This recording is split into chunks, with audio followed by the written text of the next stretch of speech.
everyone, good morning and welcome to ambitiousbaba.com. We are back with our daily current affairs. तो चलिए जानते हैं 24 जून के करंट अफेयर्स क्या हैं। आगे बढ़ने से पहले मैं आपको बता दूं हमारे टेलीग्राम चैनल का लिंक, आज की क्लास का पीडीएफ का लिंक और हमारे करंट अफेयर्स ऐप का लिंक सभी नीचे डिस्क्रिप्शन बॉक्स में है। वहां से जाके आप उन सबको चेकआउट कर सकते हैं। तो चलिए let's get started with the questions.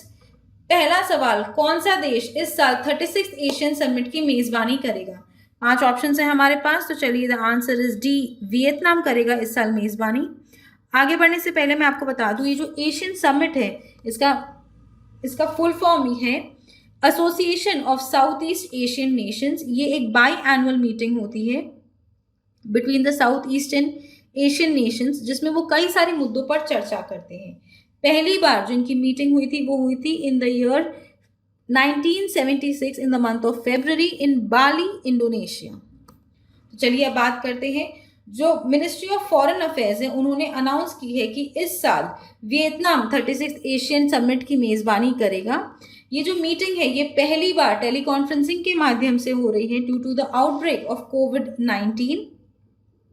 और जो मेजर इश्यूज पे उन लोग इस साल बात करेंगे वो है कि जो पब्लिक हेल्थ है जो उनके साथ इश्यूज हो रहे हैं उसको कैसे एड्रेस किया जाए और कैसे फंडिंग इकट्ठी की जाए to cope up with the कोविड-19।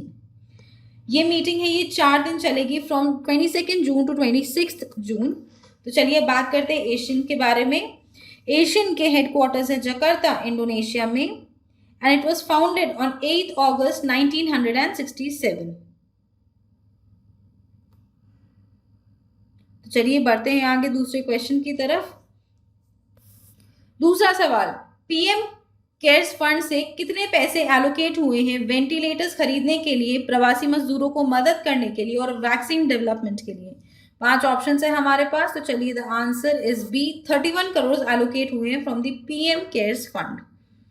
आगे बढ़ने से पहले मैं आपको बता दूं पीएम केयर्स फंड हमारे जो प्रधानमंत्री जी हैं उन्होंने बनाया था after the outbreak of the covid in India, ताकि देश विदेश से उन्होंने लोगों को रिक्वेस्ट किया था कि वो लोग डोनेट करें ताकि हमारी कंट्री को कोविड-19 से लड़ने में आसानी हो।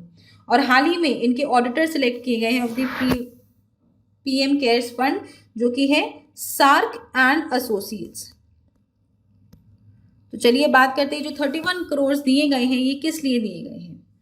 जो हम जैसा कि हमने क्वेश्चन में ही डिस्कस कर लिया कि 31 करोड़ पीएम केयर्स ने दिए हैं 3 कारणों के लिए, that is to buy ventilators, help migrants और डेवलप एंड वैक्सीन। तो इसका ब्रेकअप आप जान लेते हैं। 2000 करोड़ दिए जाएंगे for the purchase of ventilators, 1000 crore use किए जाएंगे टुवर्ड्स हेल्पिंग माइग्रेंट लेबर्स और 100 करोड़ दिए जाएंगे ताकि वैक्सीन डेवलपमेंट पे जो फंड्स है उसे यूज किया जाए। और ये जो वेंटिलेटर्स है जिनके लिए 2000 करोड़ रुपए अलॉट किए गए हैं ये solely made in India ventilators होंगे। 50,000 वेंटिलेटर हमारी सरकार खरीदेगी और ये अलग अलग राज्य और यूनियन टेरिटरीज के हॉस्पिटल्स में दिए जाएंगे ताकि जो क्रिटिकल पेशेंट्स है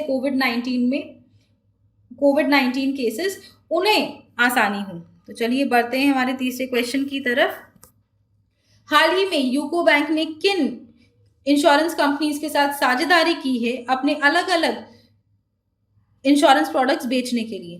5 ऑप्शन है हमारे पास। तो चलिए the answer is E, all of the above.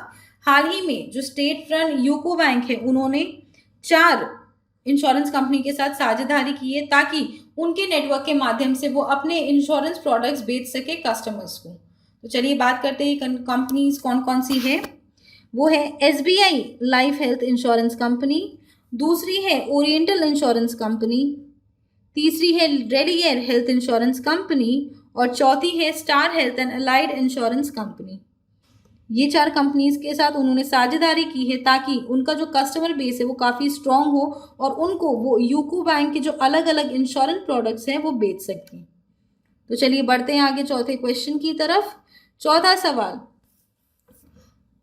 किस बैंक ने अफोर्ड प्लान के साथ हाल ही में साझेदारी की है for the development of a health card जिसका नाम है स्वास्थ्य कार्ड?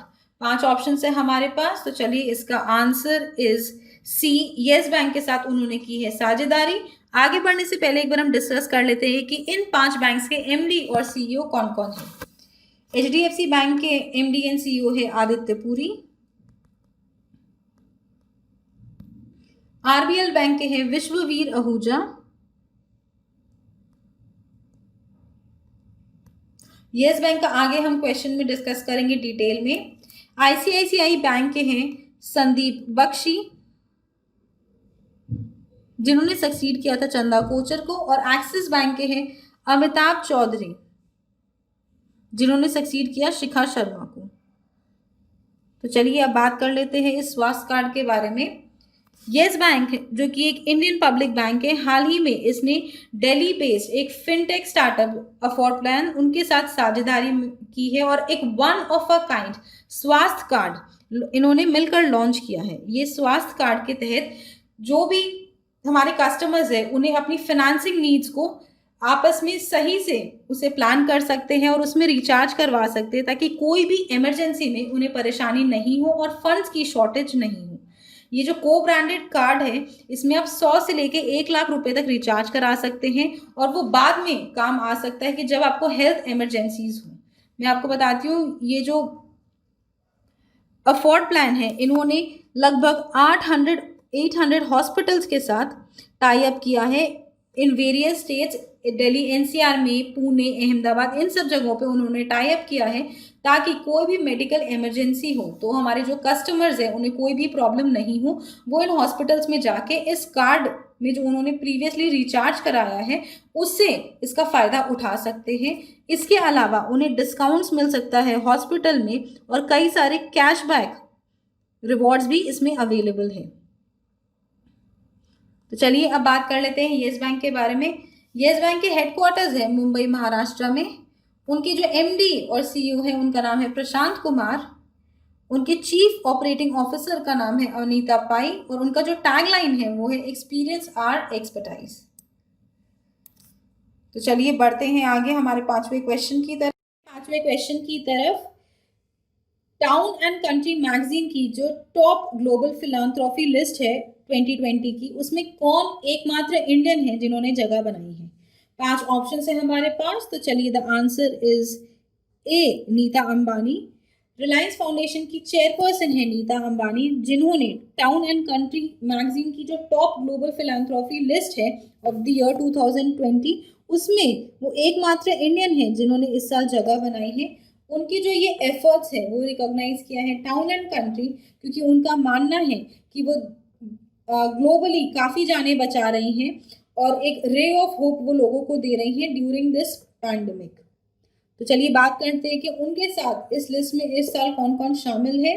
इस साल है टिम कुक, ओप्रा Winfrey, लॉरीन Powell jobs, louder family, डोनाटेला वर्साची, माइकल ब्लूमबर्ग और लियोनार्डो डिकैप्रियो। ये कुछ हस्ती हैं जो इसमें शामिल है। और इस साल जो कोविड-19 के कारण जो उन्होंने उनके और उनकी टीम ने जो काम किया है उसके लिए उन्हें ये रिकॉग्निशन मिली है। उनकी टीम यानी कि और उनका फाउंडेशन रिलायंस फाउंडेशन ने बहुत ज़्यादा मदद की है जो हमारे फ्रंटलाइन वर्कर्स हैं उनके और प्रवासी मजदूरों के लिए खाना वगैरह अरेंज करने के लिए। और उन्होंने एक इमरजेंसी रिलीफ फंड में डोनेशन किया है ऑफ 72 मिलियन US डॉलर्स। और इसके अलावा भारत का पहला ऐसा कोविड-19 हॉस्पिटल भी उन्होंने निर्माण करने में मदद की है। तो इन 3 मुख्य कारणों के कारण जो टाउन एंड कंट्री मैगजीन है उन्होंने उन्हें इस साल शामिल किया है परोपकारी लोगों की लिस्ट में। तो चलिए बढ़ते हैं आगे छठे क्वेश्चन की तरफ। इंटरनेशनल ओलंपिक डे हर साल किस दिन मनाया जाता है? 5 ऑप्शन है हमारे पास। तो चलिए द आंसर इज डी, 23 जून को हर साल इंटरनेशनल ओलंपिक डे मनाया जाता है। तो चलिए बात करते हैं कि पहली बार इंटरनेशनल ओलंपिक डे कब मनाया गया था। पहली बार ये मनाया गया था on 23 June in the year 1894, यानी कि 1894 में पहली बार ये मनाया गया था और तब इसमें 9 कंट्रीज ने हिस्सा लिया था। उनके नाम एक बार हम डिस्कस कर लेते हैं। Austria, Belgium, Canada, Great Britain, Greece, Portugal, Switzerland, Uruguay and Venezuela. और उसके बाद यानी कि 1894 के बाद से हर साल 23 जून को इंटरनेशनल ओलंपिक्स डे मनाया जाता है। लोगों में हमारी ज़िंदगी में खेल कूद की क्या इम्पोर्टेंस है उसको बताने के लिए और मोर एंड मोर लोगों को एनकरेज करने के लिए, ताकि वो स्पोर्ट्स और गेम्स में कंट्रीब्यूट करे और अपने टैलेंट को निखारे, इर्रेस्पेक्टिव कि उनकी उम्र क्या है, वो किस देश को बिलोंग करते हैं, किस रिलीजन को बिलोंग करते हैं, उन सब से दूर हटके वो इसमें अपना योगदान दें in the field of game and sports. चलिए बढ़ते हैं आगे हमारे 7वें क्वेश्चन की तरफ। इंटरनेशनल विडोज डे हर साल किस दिन मनाया जाता है? 5 ऑप्शन है हमारे पास, तो चलिए द आंसर इज ए 23 जून को इंटरनेशनल विडोज डे भी मनाया जाता है। ग्लोबली ये दिन सेलिब्रेट किया जाता है क्योंकि लाखों ऐसी विडोज यानी कि विधवा औरतें हैं जो बहुत ही भयानक सिचुएशंस में रहती हैं, उन्हें कोई भी फाइनेंशियल फ्रीडम नहीं है, फाइनेंशियल हेल्थ नहीं है, काफ़ी पॉवर्टी में रहती हैं और कई लोगों पे तो उनके बच्चे या बाकी फैमिली मेम्बर्स भी डिपेंडेंट है। तो उनकी इस मिजरी या इस सिचुएशन को हाईलाइट करने के लिए दिन मनाया जाता है ताकि मिलके हम उनके इश्यूज का समाधान निकाल सकें। तो चलिए बढ़ते हैं आगे 8वें क्वेश्चन की तरफ। United Nations public service day हर साल किस दिन मनाया जाता है? 5 ऑप्शन है हमारे पास, तो चलिए द आंसर इज सी 23 जून को हर साल United Nations public service day मनाया जाता है। ये दिन जो हमारे पब्लिक सर्विस में लोग हैं उन्हें as a mark of respect and gratitude उनके लिए ये दिन मनाया जाता है क्योंकि वो अपनी जान जोखिम में डालकर हम लोगों की सेवा करते हैं देश विदेश में। और इस साल एक वर्चुअल इवेंट होल्ड किया जा रहा है उनके लिए बिकॉज कोविड-19 के कारण एक फिजिकल इवेंट होल्ड करना पॉसिबल नहीं है और इसमें कई सारे चैलेंजेस जो पब्लिक सर्विसेज में लोग हैं उन्हें फेस करना पड़ रहा है, उसके बारे में इसकी चर्चा की जाएगी। तो चलिए एक बार हम लोग क्विकली रिवाइज कर लेते हैं कि जून में कौन कौन से इंपॉर्टेंट डेज आते हैं। तो 1 जून को यानी कि 1 जून को मनाया जाता है world milk day and global day of parents. 2 जून को मनाया जाता है international sex workers day and Telangana formation day. 3 जून को मनाया जाता है वर्ल्ड बाइसिकल डे। 4 जून को मनाया जाता है international day of innocent children victim of aggression. 5 जून को मनाया जाता है वर्ल्ड एनवायरनमेंट डे या फिर पर्यावरण दिवस। 7 जून को मनाया जाता है World Food Safety day.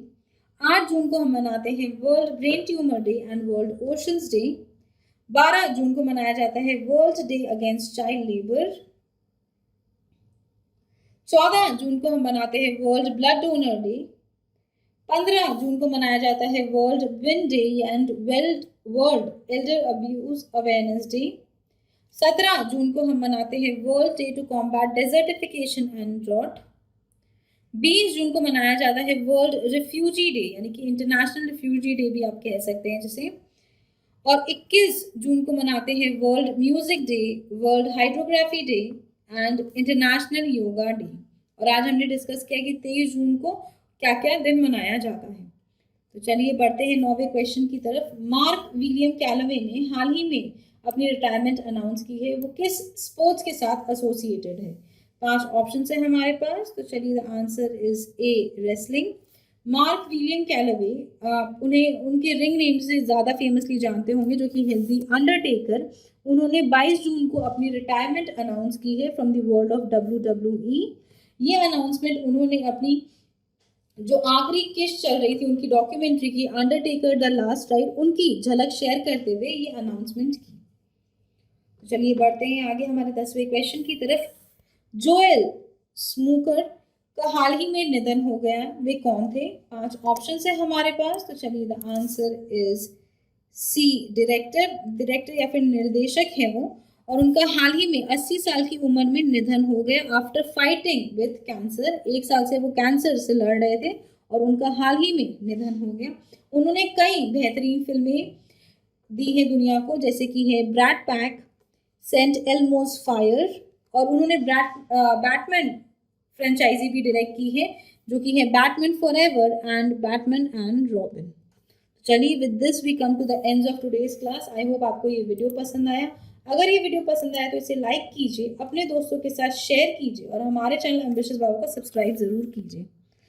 Also please visit our website test.ambitiousbaba.com जहाँ पर आपको कई सारे मॉक टेस्ट मिल जाएंगे कई सारे पेपर्स के लिए। कुछ का नाम मैं डिस्कस कर लेती हूँ जैसे बैंकिंग, एसएससीज, रेलवेज, जैक कैप पैरा 13, आप इन्हें ज़रूर जाके चेकआउट कीजिए और ये आपको बहुत ज़्यादा यूजफुल रहेंगे आपके एग्जाम्स में प्रिपेयर करने के लिए। Thank you friends, that's all for today, have a great day.